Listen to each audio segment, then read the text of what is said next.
이문원의 대중문화 속으로 5060 스타 배우 전성시대, 스몰스타 전성시대 속 마지막 대중스타들, 유튜브, 틱톡, SNS, OTT 등 자신이 즐기는 플랫폼에서 활약하는 내 스타들만 알지 남의 스타는 몰라. 뉴미디어 폭발과 함께 모든 보편이 사라지고 단독성의 특수가 폭발하는 단독성들의 사회. 개개인들이 모래알처럼 파편화돼 공통적 의제 설정조차 힘들어진 현실 반영. 황정민, 정우성, 마동석, 송강호, 설경구, 최민식, 이병헌 등 천만 배우들 5060대. 미국에서도 톰 크루즈, 브래드 피트, 키아누 리브스, 맷 데이먼, 샌드라 블록, 줄리아 로버츠 등이 5060대. 최근 흥행작인 범죄도시 4, 파묘, 서울의 봄. 모두 5060대 배우들이 주연했다. 한국 영화 범죄도시 4가 5월 15일 국내 1000만 관객을 돌파했다. 6월 2일 현재까지는 누적 1127만 3412명. 범죄도시 4는 많이들 알다시피 액션스타 마동석이 2017년부터 주연한 범죄 액션 영화 범죄도시 시리즈 4편이다. 그런데 돌이켜보면 근래 들어 국내 1000만 관객을 넘어서는 1000만 영화들이 꽤 자주 나오고 있다는 인상이다. 지난해 11월 개봉한 1212 사건 소재 서울의 봄에 이어 올해 2월에는 오컬트 공포 영화 파묘가 개봉해 1000만 영화에 입성했고 다시 4월 개봉작 범죄도시 4다. 체인식으로 계속 밀려온다. 여기서 이목을 끄는 부분이 있다. 불과 6개월 사이 연달아 탄생한 2000만 영화 3편, 서울의 봄과 파묘, 그리고 범죄도시 4는 언뜻 아무런 닮은 점 없는 영화들처럼 보이지만 알고 보면 이들 사이 뚜렷한 공통점이 있다는 것이다. 바로 톰 빌링, 타프 빌링 배우, 즉 영화 크레디트에 가장 먼저 이름이 뜨는 주연 배우들 나이 부분이다. 모두가 5060대, 이른바 5060 배우들이라는 것.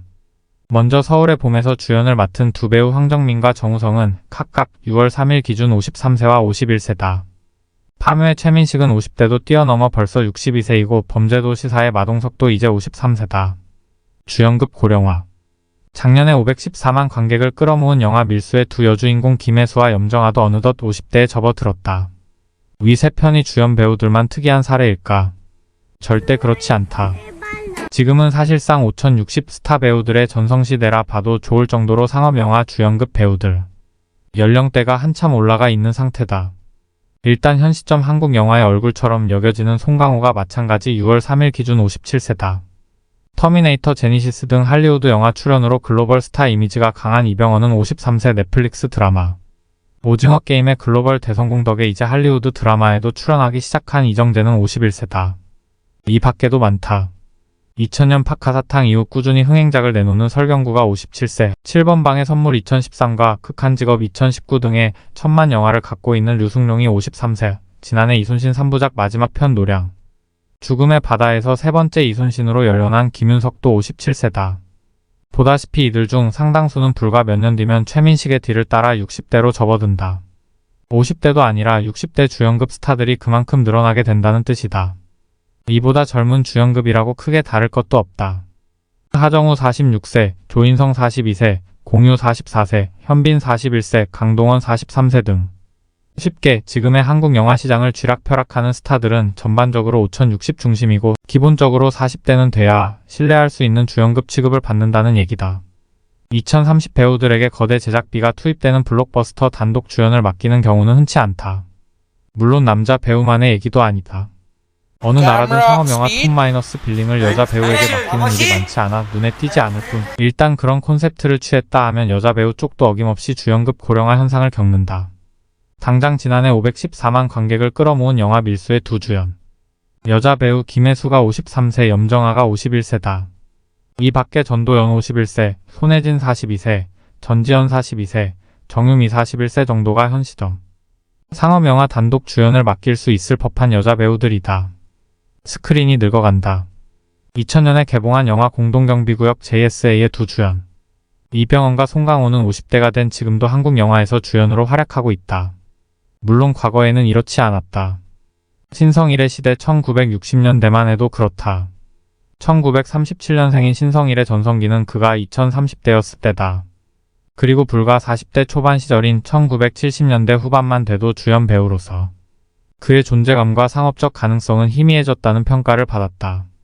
이후로도 마찬가지다. 1980년대의 얼굴이라 불리는 1952년생 안성기도. 대표작들은 모두 20대 후반에서 40대 초반에 나왔고 역시 30대가 절정기였다. 1990년대의 대표적 흥행 스타 한석규 역시 은행나무 침대 1996, 첩속 1997, 쉬리 1999 등 대표 히트작 전체가 30대 시절 탄생했다.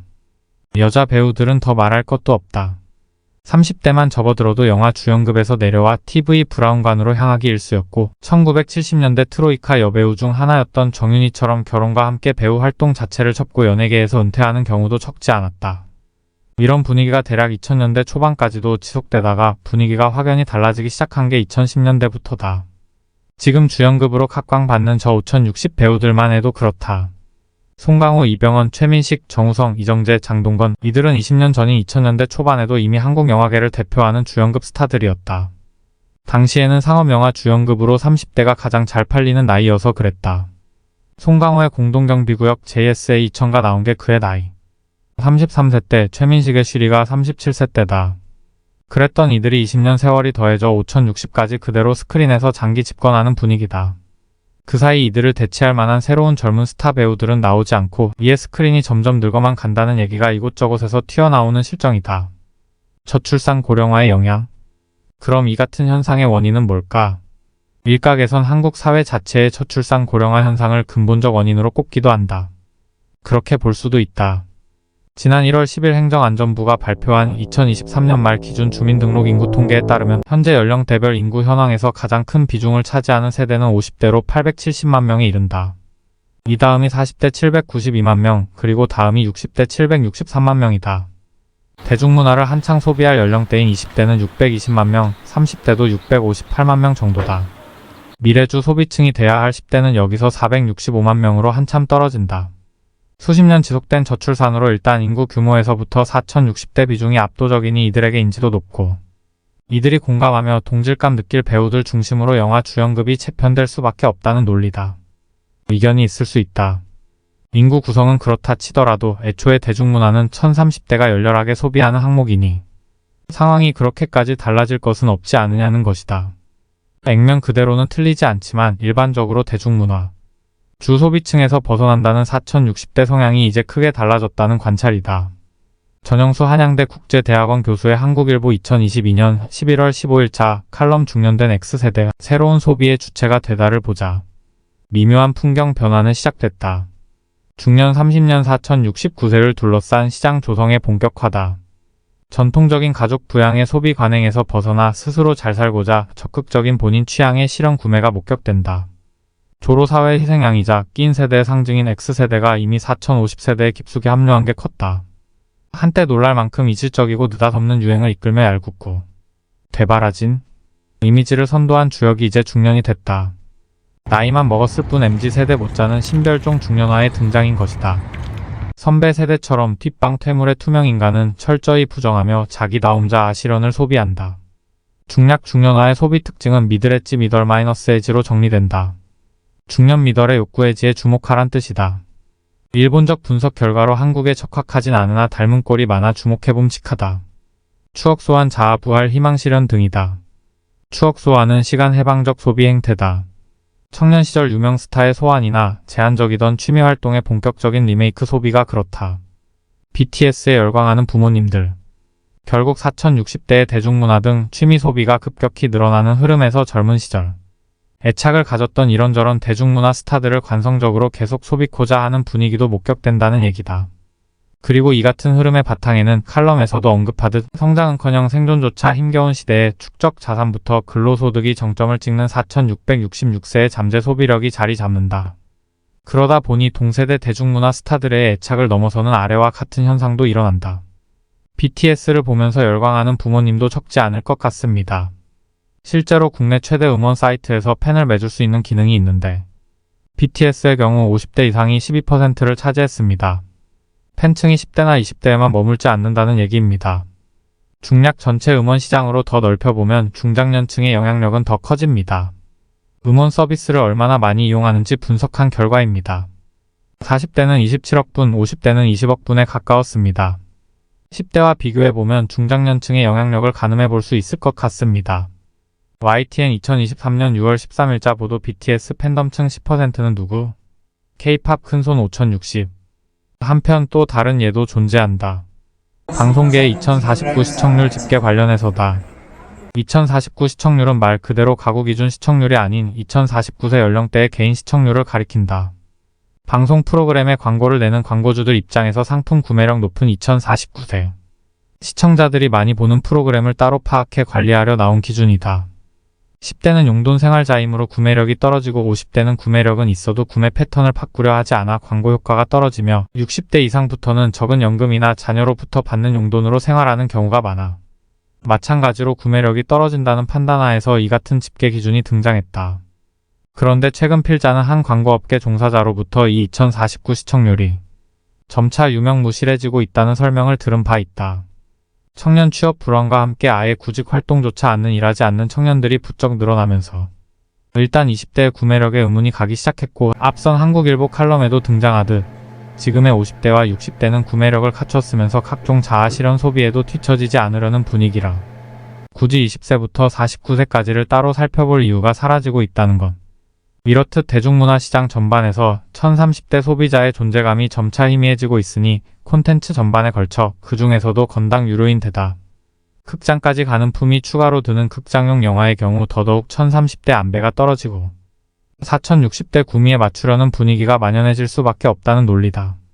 여전히 현역인 실베스터 스텔론 24세 때인 1986년 탑건을 찍었던 톰 크루즈가 60세이던 2022년 주연을 맡은 탑건 이매버릭도 흥행에 성공했다.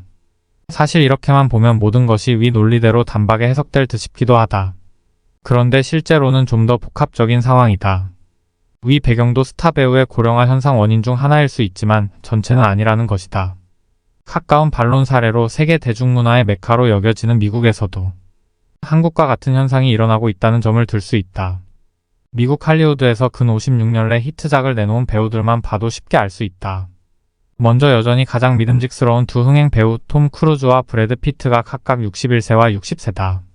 마블 슈퍼히어로 아이언맨 역할로 박스오피스 황제 자리에 오른 로버트 다우니 주니어는 59세. 1980년대의 실베스터 스텔론과 아놀드 슈워제네거 관계처럼 현시점.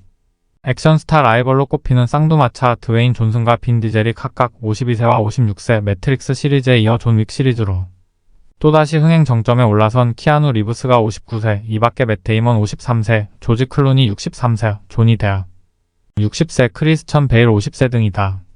이보다 젊은 축이라 해봐야 리오나도 디캐프리오 49세, 브래들리 쿠퍼 49세, 크리스 프렛 44세, 라이언 레이놀즈 47세, 라이언 고슬링 43세 정도다. 전반적으로 한국보다도 주연급 스타 배우들 연령대가 높아 60대도 어렵지 않게 볼 수 있다. 여기에 벌써 77세에 이른 로키 람보의 실베스터 스텔론도 여전히 왕성한 현역이고 가장 극단적인 사례로는 스파게티 웨스턴의 중심이자 더티 해리 시리즈 주역이었던 클린트 이스트우드가 있다. 무려 91세에도 주연 영화가 등장했고 94세가 된 올해 역시 감독을 맡은 스릴러 영화가 또 개봉될 예정이다. 한편 여자 배우들도 진배 없어서 근래 히트작을 내놓은 주연급 여자 배우들 중 샌드라 블록이 59세, 앤젤리나 졸리 48세, 스칼렛 요한슨 39세, 제니퍼 로페즈 54세, 줄리아 로버츠 56세 등이다. 여기에 헬로윈 리부트 시리즈로 흥행 전선에 복귀한 제이미 리 커티스는 벌써 65세다. 미국 배우들도 고령화. 당연히 얘기지만 미국 역시 과거에는 이렇지 않았다. 할리우드가 지금의 글로벌 산업 형태로 구축된 1980년대만 해도 시대를 이끈 스타 배우들 실베스터 스텔론, 에디 머피, 톰 크루즈, 멜 깁슨, 아놀드 슈워제네거 등은 당시 2030대였다. 가장 나이든 슈퍼스타라 해봐야 당시 고작 40대였던 해리슨 포드 정도였다. 여자 배우들도 마찬가지다. 당대를 주름잡던 데브라 윙거, 시고니 위버, 캐슬린 터너, 킴 베이싱거, 골디온 등은 대부분 20대, 많아봐야 30대였다. 이러던 것이 지금은 남자 배우들은 5060, 여자 배우들도 4050 정도가 블록버스터 영화에서 단독 주연을 맡길 만한 배우들로 바뀌어 있다. 다들 알다시피 미국은 한국만큼 저출산 고령화가 심각한 사회는 아니다. 일단 합계 출산율부터 역대 최저라 해봐야 2020년에 1.63명이었고 지금은 또 1.66명으로 반등한 상황이다. 한국의 지난해 0.72명과는 차이가 크다. 거기다 여전히 영국, 프랑스, 일본, 독일, 이탈리아 등 여타 선진국들과 비교해 노인 인구 비율도 상대적으로 낮다. 유럽계 백인 인구만 따지면 낮은 출산율로 초고령 사회 분위기지만 특히 히스패닉 인구의 급속한 증가로 전체적인 초고령 사회 진입은 2030년대는 넘어서야 이뤄질 전망이다. 이렇듯 한국의 현황과는 사뭇 다른 미국인데 왜 스타 배우들 고령화가 한국과 같은 모습으로 진행되고 있는 걸까? 이쯤 되면 또 다른 원인도 생각보다 크게 작용하고 있다는 점을 알 수 있다. 바로 지금 저 5060 스타 배우들은 사실상 마지막 대중 스타이기 때문이라는 것이다. 아리송하게 들릴 수 있지만 풀어보면 쉽다. 2010년대 들어 전 세계적으로 스마트폰이 상용화되고 그 기반으로 유튜브나 틱톡 같은 온라인 동영상 전문 서비스, 각종 소셜미디어 SNS, OTT 등 뉴미디어 플랫폼이 연달아 등장하면서 미디어 플랫폼 자체가 수적으로 대폭발하는 상황을 맞이했다. 그러자 이들 플랫폼을 기반으로 한 대중문화 콘텐츠 역시 불특정 다수를 타깃으로 성립되던 대중상품 개념이 점차 휘발되고 늘어난 플랫폼만큼이나 대중의 잘게 나뉜 선호와 취향에 맞춰 성립되는 수많은 작은 시장 상품들로 갈라지는 추세다. 그러다 보니 소위 대중스타는 사라지고 수많은 스몰스타들의 전성시대로 옮아가고 있다. 한국을 예로 들어보면 모두가 지상파 방송 3사만 바라보며 대중문화를 소비하던 1990년대까지 풍경과는 사뭇 다르다.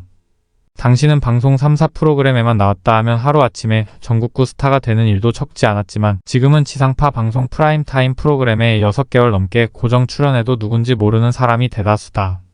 각자 보는 미디어 플랫폼이 잘게 나뉘어 갈라졌기 때문이다. 설령 같은 유튜브 플랫폼이라 해도 지상파 3사 수준이 아니라 수천 수만 채널들로 잘게 갈라져 각자의 문화적 경험은 모두 판이하게 달라진다. 단독성들의 사회의 마지막 대중스타들 더 있다.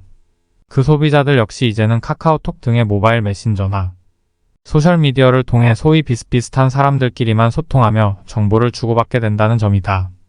낯선 타인과의 대화에서 사라지게 된 건 모두가 민감해하는 정치나 종교 관련 화제뿐만이 아니게 됐다는 뜻이다.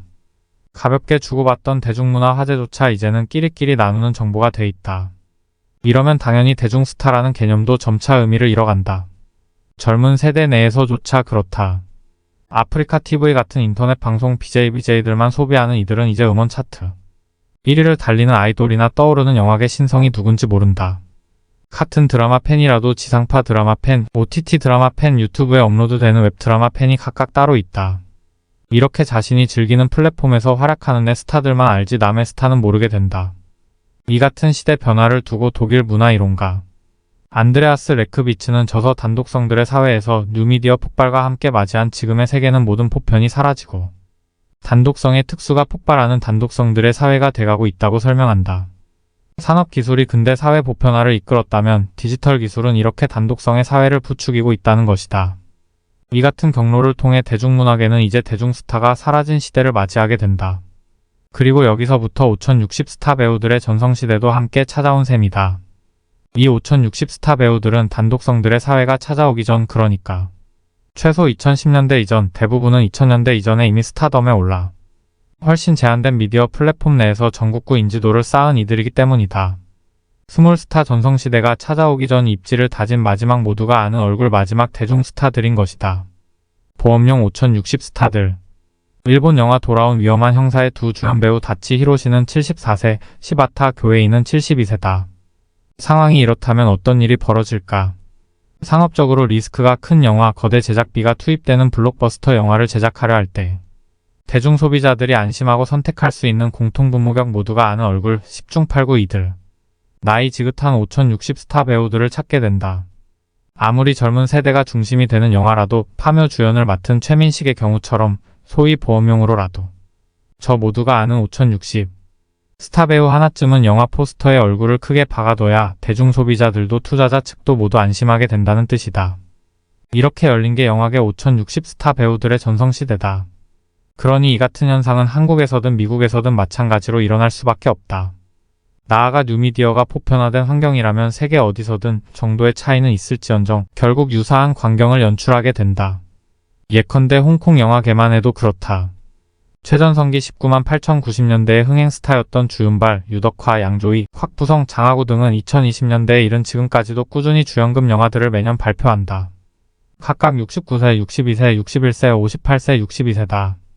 올해 70세인 성룡조차 여전히 쿵우 영화 신작을 거의 매년 공개하며 흥행 성공을 맛본다. 일본도 크게 다르지 않다. 아이돌 가수의 영화계 주연급 캐스팅이 많아. 그나마 다소 젊은 분위기가 살아있긴 하지만 대세를 거스르지는 못한다. 당장 지난 5월 넷째 주 일본 흥행 1위를 차지한 영화도 1987년부터 시작된 영화 시리즈 위험한 형사의 8편 돌아온 위험한 형사였다. 두 주연 배우 다치 히로시는 이제 74세, 시바타 교웨이도 72세다. 이 밖에도 많다. 프랑스든 독일이든 영국이든 모두 크게 다르지 않다. 스타 배우들의 고령화 현상은 사실상 전 세계적 추세다. 저출산 고령화 시대 공기의 반영인가? 당연히 이 같은 분위기는 문제가 많다. 과거에는 스크린 속에 온통 젊은이들만 가득하고 중장년층은 소외되고 있다는 점이 문제로 지적됐지만 지금은 정반대로 5060들이 시도 때도 없이 대형 영화 중심에 버티고 서서 2030 배우들을 보조 역할 정도로 전락시키고 있다는 비판을 받는다. 상업적 매력이 충만해 많은 관객들에게 선택되는 영화에서 젊은 세대들만의 달라진 풍속도 농밀한 소통, 집요하게 파헤쳐진 갈등과 고민 등을 접해볼 기회는 크게 적어지고 있다는 뜻이다. 이런 접근은 이제 대중 소비자들 손에 닿기 힘든 저예산 독립영화들에서나 찾아볼 수 있다. 상황이 이렇다 보니 이제 상업성 높은 대형 영화들은 점차 모든 시청층을 배려하기 위해 10대부터 80대까지 전 세대가 중심 인물들로 등장하는 TV, 주말 가족 드라마처럼 바뀌어가고 있다는 비평도 심심찮게 나온다. 그만큼 다분히 자기적이고 어색한 설정이라는 비판도 함께 말이다. 어쩌면 젊은 층에서 급속도로 극장 관람이 줄어드는 극장가 현실도 이런 점 탓에 비롯되고 있는지도 모른다. 대중문화를 통해서나마 젊은 층의 현실과 정서를 가늠해 보려 하는 중장년층, 기성세대의 의도도 그렇게 무산된다. 보다 큰 관점에서 이 같은 5060 스타 배우들의 전성시대는 자체로 한국 사회 곳곳에서 펼쳐지는 저출산 고령화, 국면의 사회적 공기를 여실히 드러내준다는 얘기도 나온다. 이로 인한 갖가지 딜레마까지 함께 말이다. 예컨대 청년 인구 감소로 주연급 스타 배우 고령화가 이뤄졌다는 해석에선 어딘지 공직선거 결과에서 같은 원인으로 미래를 이끌어갈 청년 세대 목소리는 제대로 반영되지 못하고 오직 1, 2차 베이비붐 세대, 즉 1955만, 1974년 출생 세대들의 각축점만 남아버린 현실이 떠오른다는 인상이다. 건국 이래 최초로 청년 문화가 전반적 사회 문화 흐름을 쇄신시키지 못하고 주류적 사고와 정서 체계의 환기에도 실패하는 모습 역시 같은 맥락의 풍경이다. 청년 세대 자체가 수적으로 크게 열세이기에 벌어지는 일이라는 얘기다. 예술은 사회를 반영하는 거울. 한편 단독성들의 사회가 낳은 서로 간 공통분모격. 대중문화 콘텐츠 및 스타의 부재 상황은 그대로 개개인들이 모래알처럼 파편화돼 공통적 의제 설정조차 힘들어진 현실을 떠올리게 한다. 세대 간 갈등도 아니라 같은 세대 내에서조차 이런 일들이 벌어진다. 가벼운 사적 소통조차 점차 버거워지는 상황인데 공적 영역에선 더 말할 것도 없다. 그만큼 수없이 잘게 나뉜 각 소집단 내 소집단주의만 팽배해져 전에 없던 소집단들 간 신종 갈등이 온오프라인을 넘나들며 수면으로 떠오르는 추세다. 흔히 예술은 사회를 반영하는 거울이라고들 한다. 그런데 이는 비단 예술 콘텐츠 내적 소재와 주제 차원에만 해당되는 얘기가 아니다. 둘러보면 5060 스타 배우들의 전성시대처럼 콘텐츠를 구성하는 갖가지 조건과 환경을 통해서도 현 사회가 놓인 딜레마의 윤곽을 엿볼 수 있다. 해결책 모색과 같은 본격적 논의 이전 일단 현 상황의 본 모습을 가늠하기 위해서라도 대중문화 콘텐츠를 둘러싼 갖가지 면면에 관심을 가져볼 필요가 있다.